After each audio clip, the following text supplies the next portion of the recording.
तक्षशिला में आचार्य चाणक्य ने डकैतों पर विजय पा ली थी। वहीं पाटलिपुत्र में सेनापति भुजंग अपने संदेह को दूर करने के लिए मंत्री शंभुनाथ के घर की तलाशी ले रहे थे। आखिरकार उन्होंने अपने कदम एक ऐसे कक्ष की ओर बढ़ाए जहां जाने से शंभुनाथ उन्हें रोक रहे थे, क्योंकि मुरा उसी कक्ष में छुपी थी। भुजंग ने जैसे ही उस कक्ष के द्वार पर अपना हाथ रखा, शंभुनाथ की सांसें रुक सी गई। उन्होंने फिर भी थोड़ी हिम्मत जुटाते हुए कहा, सेनापति, तुम व्यर्थ ही अपना समय नष्ट कर रहे हो। उस कक्ष में कुछ भी नहीं है। यह सुनकर भुजंग का संदेह यकीन में तब्दील होने लगा। उन्होंने घूर कर मंत्री शंभुनाथ की तरफ देखा और फिर एक झटके में उस कक्ष का द्वार खोल दिया। भीतर प्रवेश करने पर भुजंग ने देखा कि पूरा का पूरा कक्ष खाली था। उनके पीछे पीछे शंभुनाथ भी अंदर आ चुके थे। मुरा को वहां ना देखकर उन्होंने भी राहत की सांस ली। भुजंग ने अपनी दृष्टि उस कक्ष के चारों तरफ दौड़ाई। वो कक्ष अन्य कक्षों की तुलना में थोड़ा बड़ा था। वहां काष्ठ की अलमारियों के साथ साथ बड़े बड़े संदूक भी रखे हुए थे। शंभुनाथ थोड़ा कठोर होते हुए बोले, अब अगर आपको तसल्ली हो गई हो तो आप जा सकते हैं। भुजंग बोले, क्षमा मंत्री जी, संदेह और जांच ये दोनों ही मेरे कार्य का हिस्सा है। आपको जो कष्ट हुआ उसके लिए क्षमा। इतना कहकर भुजंग उस कक्ष से बाहर निकलने के लिए पलटे ही थे कि तभी उनकी दृष्टि वहां रखे एक संदूक पे पड़ी, जो अन्य संदूकों की तुलना में थोड़ा खुला हुआ था। ऐसा लग रहा था कि मानो कोई जल्दबाजी में उस संदूक को बंद करना भूल गया। ये देखते ही भुजंग के चेहरे पे कुटिल मुस्कान आ गई। उन्होंने मन ही मन सोचा, अवश्य वो संदूक के भीतर ही छिपी है। भुजंग उस संदूक की तरफ बढ़े। इससे पहले कि शंभुनाथ भुजंग को रोक पाते, उन्होंने एक झटके में उस संदूक को खोल दिया। लेकिन उस संदूक में सिवाय कुछ ताम्रपत्र और जरूरी दस्तावेजों के अलावा और कुछ भी नहीं रखा था। यह देख भुजंग का मन गुस्से से भर गया। उस संदूक के बगल में एक दूसरा बड़ा संदूक भी रखा था। भुजंग की दृष्टि उस पर भी गई। शंभुनाथ बोले, तसल्ली ना हुई हो तो दूसरे संदूक को भी खोल कर देख सकते हो। भुजंग को यह सही नहीं लगा। इसमें उन्हें अपनी ही हार नजर आ रही थी। वो कक्ष से बाहर निकल गए। भुजंग अंदर ही अंदर शर्मिंदा थे और साथ ही उन्हें गुस्सा भी आ रहा था। जब वो मुख्य द्वार की ओर बढ़ रहे थे तो शंभुनाथ उन्हें रोकते हुए बोले, सेनापति भुजंग, मैं भी मगध में मंत्री के प्रतिष्ठित पद पे हूं। आज के बाद यदि आपको मेरे ग्रह की दोबारा तलाशी लेनी हो तो कृपया अमात्य द्वारा लिखित अधिपत्र लेकर ही आए।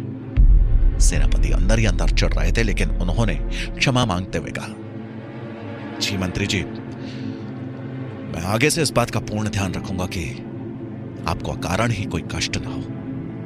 इतना कहकर उन्होंने एक नजर शंभुनाथ के घर पर डाली और फिर वहां से बाहर चले गए। भुजंग के जाते ही शंभुनाथ ने भीतर से मुख्य द्वार बंद कर दिया और वापस उसी कक्ष में गए और मुरा को आवाज दी।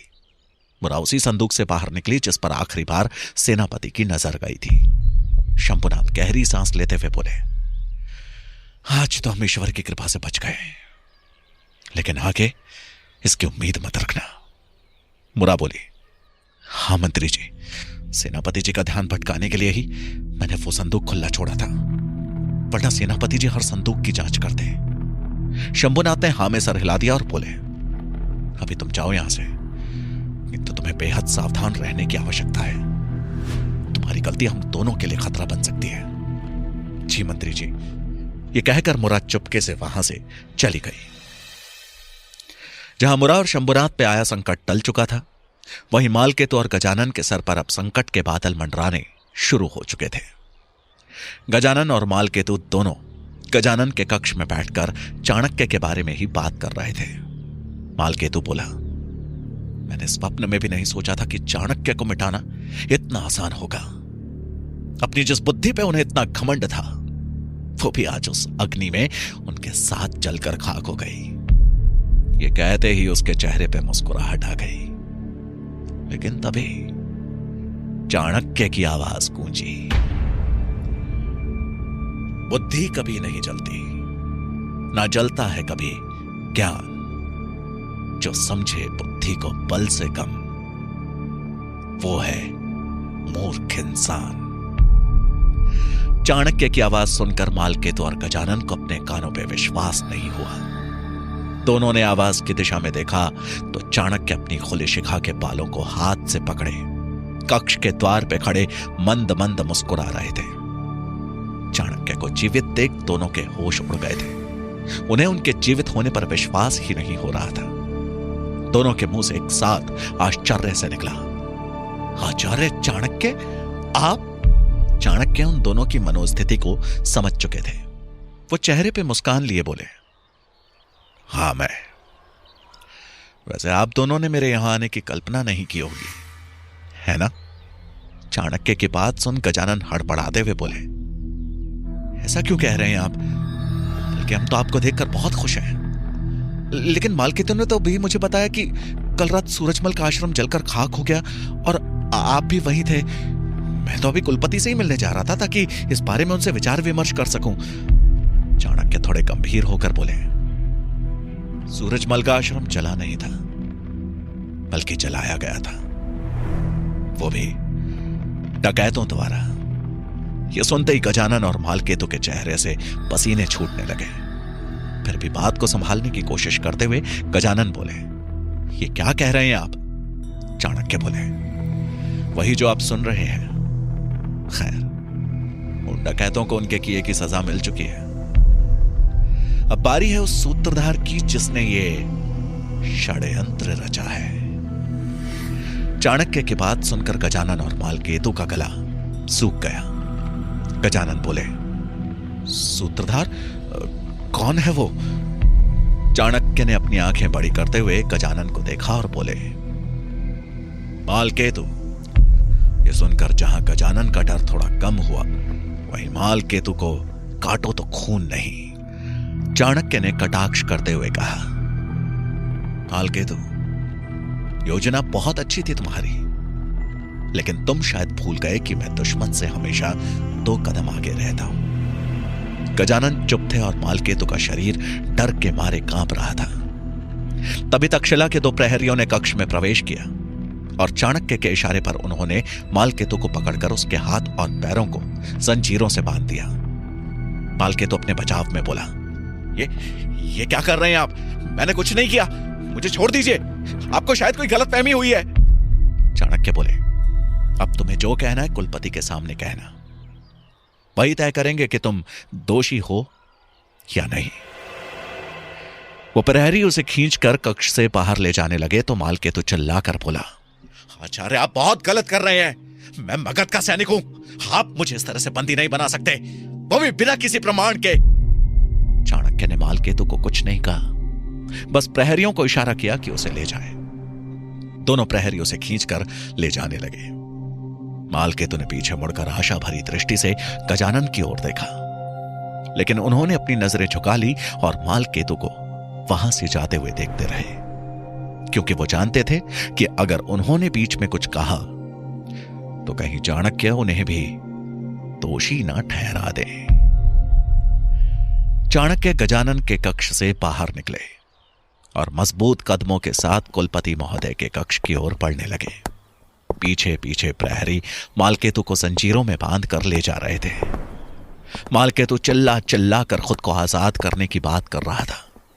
उसकी आवाज सुनकर सभी छात्र और आचार्य अपनी अपनी कक्षा से निकल तक्षशिला के गलियारे में इकट्ठा हो गए थे। इसी बीच सूरजमल, चंद्रगुप्त और सुकेतु बनी सुकन्या को लेकर वहां आ चुका था। आगे आगे चाणक्य, बीच में बंदी मालकेतु और उनके पीछे सूरजमल, चंद्रगुप्त और सुकेतु चल रहे थे। तभी वीरसेन और पब्बत भी वहां आ पहुंचे और जब उन्होंने चाणक्य को जिंदा देखा तो उनके आश्चर्य का ठिकाना न रहा। मालकेतु को जंजीरों में जकड़ा देख उनके भी प्राण सूख गए। मालकेतु के पीछे चल रहे चंद्रगुप्त और सुकेतु को भी जीवित देख देख दोनों अंदर ही अंदर सुलग के रह गए। पब्बत और वीरसेन की नजरें आपस में मिली, लेकिन उनके मुंह से एक भी शब्द नहीं फूटा। वो सिर्फ देखते रह गए और आचार्य चाणक्य जंजीरों में जकड़े मालकेतु के साथ छात्रों के बीच से निकल गए। जहां तक्षशिला में चाणक्य अपनी जीत की ओर बढ़ चुके थे, वहीं मगध में भुजंग अपना हारा हुआ चेहरा लेकर अमात्य के सामने खड़े थे। ज्यों ही भुजंग ने अमात्य को शंभुनाथ के घर घटित हुई सारी बात बताई, त्यों ही अमात्य का पारा चढ़ गया और उन्होंने मदिरा का पात्र जमीन पे फेंक मारा। अपने स्थान से उठकर वो गुस्से में बोले, शंभुनाथ, शंभुनाथ, शंभुनाथ। क्रोध में उनकी सांसें और भी तेज चलने लगी। उन्हें समझ नहीं आ रहा था कि क्या किया जाए। खुद को थोड़ा शांत करने के बाद अमात्य बोले, शंभुनाथ ना हुआ जैसे कोई भगवान हो गया। हर बार बच जाता है और साथ ही बच जाती है वो दासी। कुछ तो है जो हमारी आंखों के सामने है, बस हमें दिखाई नहीं दे रहा। भुजंग बोले, अब सत्य कह रहे हैं महामंत्री जी, लेकिन बिना किसी सबूत के हम कुछ नहीं कर सकते। अमात्य गुस्से में बोले, ज्ञात है हमें। उनका क्रोध देखकर भुजंग चुप हो गए। अमात्य आगे बोले, इसीलिए मैंने तय किया है कि अब सबूत ढूंढे नहीं जाएंगे, बल्कि पैदा किए जाएंगे। भुजंग आश्चर्य से उनकी तरफ देखने लगे और बोले, किंतु वो कैसे होगा? अमात्य बोले, वो तुम हम पर छोड़ दो। अभी के लिए तुम शंभुनाथ और उस दासी की निगरानी बंद करवा दो। कुछ दिन उन्हें इस भ्रम में जी लेने दो कि हमारा ध्यान अब उन पर नहीं है।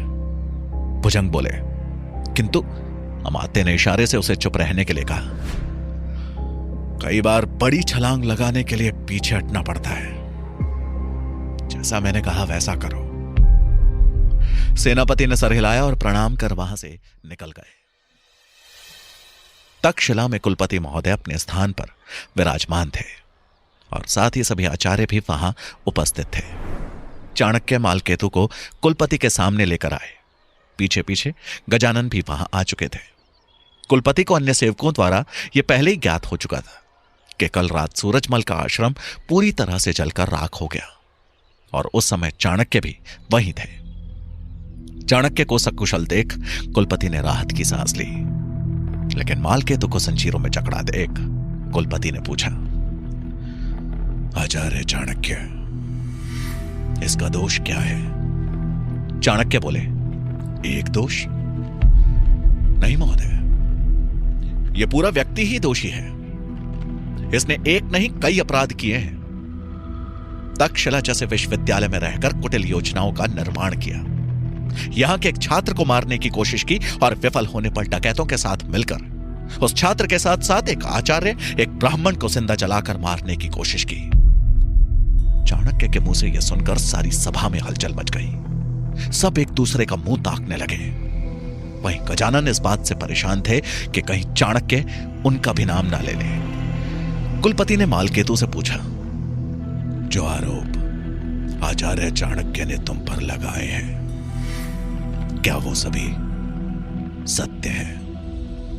मालकेतु तुरंत बोल पड़ा, नहीं महोदय, मैं पूरी तरह निर्दोष हूं। मैं नहीं जानता आचार्य चाणक्य मुझसे किस जन्म का द्वेष निकाल रहे हैं। मैं तो यहां रहकर आचार्यों की सेवा करना चाहता हूं। कुलपति बोले, आचार्य चाणक्य, आपके पास मालकेतु के विरुद्ध कोई प्रमाण है? चाणक्य बोले, पहला प्रमाण, मालकेतु के पैर का घाव। यदि मालकेतु यहां सेवा करने आया है तो इसके पैरों में यह घाव कैसे बना? और इतना गहरा घाव तो किसी अस्त्र या शस्त्र के प्रयोग से ही बन सकता है। क्यों मालकेतु? चाणक्य ने प्रश्न भरी दृष्टि से मालकेतु की ओर देखा। मालकेतु अपने बचाव में बोला, महोदय, मेरा पैर जंगल में आदिवासियों द्वारा जानवरों को फांसने के लिए लगाए गए जाल में फंस गया था, इसी कारण यह घाव हुआ है।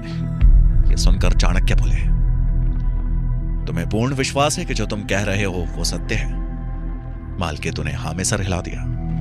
चाणक्य ने कुलपति को संबोधित करते हुए कहा। चाणक्य बोले, महोदय, मालकेतु झूठ बोल रहा है। यह घाव सूरजमल द्वारा चलाए गए बाण की वजह से हुआ है, जिसका प्रमाण सूरजमल खुद देगा। चाणक्य ने सूरजमल को कुलपति के सामने बुलवाया। चाणक्य सूरजमल से बोले, सूरजमल, बिना डरे जो कुछ तुमने उस दिन जंगल में देखा वो सब कुछ कुलपति महोदय को बताओ। सूरजमल बोला, आचार्य चाणक्य ने कुछ गुप्तचरों को तक्षशिला के पास देखा था और उन्होंने सुकेतु और चंद्रगुप्त को उनके पीछे भेजा था। जब दोनों काफी समय तक वापस नहीं लौटे तो मैं इनका पीछा करते हुए जंगल जा पहुंचा, जहां मैंने देखा कि ये दोनों डकैतों के ठिकाने के नजदीक छिपकर बैठे हैं और मालकेतु इन पर निशाना साधे हैं। इन दोनों की रक्षा के लिए मैंने ही मालकेतु के पैरों पर बाण चलाया था। मालकेतु चिल्ला पड़ा, महोदय, ये असत्य बोल रहा है, असत्य है ये। आप इस पर भरोसा नहीं कर सकते। ये आचार्य का सेवक है, मुझे फंसाने की कोशिश कर रहा है। चाणक्य बोले, महोदय, यदि आपको मेरे सेवक पर भरोसा नहीं है तो तक्षशिला के सेवक से पूछ लीजिए। मालकेतु हैरानी से चाणक्य की तरफ देखने लगा। तभी तक्षशिला के मुख्य द्वार के प्रहरी ने सभा में प्रवेश किया। कुलपति को प्रणाम कर वो बोला, महोदय, पिछले कुछ दिनों से मैं देख रहा था कि मालकेतु छिप छिप कर तक्षशिला में आता है और रात के अंधेरे में ही गायब हो जाता है। परसों रात्रि जब आचार्य चाणक्य सूरजमल के आश्रम का निर्माण कर रहे थे तो मुझे कुछ दूरी पर पेड़ों के बीच हलचल सुनाई दी। मैं उधर गया और पेड़ के पीछे छिपकर देखने लगा। मैंने देखा कि कुछ डकैतों ने आश्रम को आग लगा दी। उसके बाद मालकेतु उन डकैतों से मिलने आया था। मुझे आश्चर्य हुआ कि एक सेवक होकर यह डकैतों का साथ कैसे दे सकता है। यह सुनकर सभा में सब दंग रह गए। मालकेतु नहीं जानता था कि चाणक्य ने ही उस प्रहरी को कल रात मालकेतु के पीछे लगाया था। चाणक्य आगे बोले, अगला प्रमाण है सूरजमल के आश्रम के बाहर मरे पड़े डकैतों का शव। क्या तुम्हें अभी भी कुछ कहना है मालकेतु? यह अपना दोष स्वीकार करते हो? तभी एक आचार्य बीच में बोले, किंतु यह तो आचार्य गजानन का सेवक है, क्या उन्हें इस संबंध में कुछ ज्ञात है? यह सुनते ही गजानन के चेहरे पे हवाइयां उड़ने लगी। उन्हें डर लगने लगा कि कहीं मालकेतु अब अपना मुंह ना खोल दे। तभी मालकेतु बोला, आचार्य गजानन को इस संबंध में कुछ भी ज्ञात नहीं। मैं अपना दोष स्वीकार करता हूं। यह सुनते ही गजानन ने राहत की सांस ली। सभी आचार्यों के साथ विचार विमर्श करने के बाद कुलपति ने अपना फैसला सुनाते हुए कहा, तुम्हें तक्षशिला में रहकर षड्यंत्र रचने और एक आचार्य को मारने की कोशिश करने का दोषी ठहराया जाता है। तुम्हें गांधार नरेश आंबी को सौंपा जाएगा और हम स्वयं खत लिखकर उनसे यह विनती करेंगे कि तुम्हें मृत्यु दंड से कम कोई सजा न दी जाए। यह सुनते ही मालकेतु के चेहरे पर मौत नाचने लगी। लेकिन तभी एक आवाज उस सभा में गूंजी, कुलपति महोदय, क्षमा करें, किंतु मालकेतु को दंड देने का आपको कोई अधिकार नहीं। सबने आवाज की दिशा में देखा तो पब्बत उस सभा में प्रवेश कर रहा था। क्या पब्बत मालकेतु को बचा पाएगा या फिर उसका साथ देने के लिए उसे निष्कासित कर दिया जाएगा? क्या होगा अब चाणक्य का अगला दाव?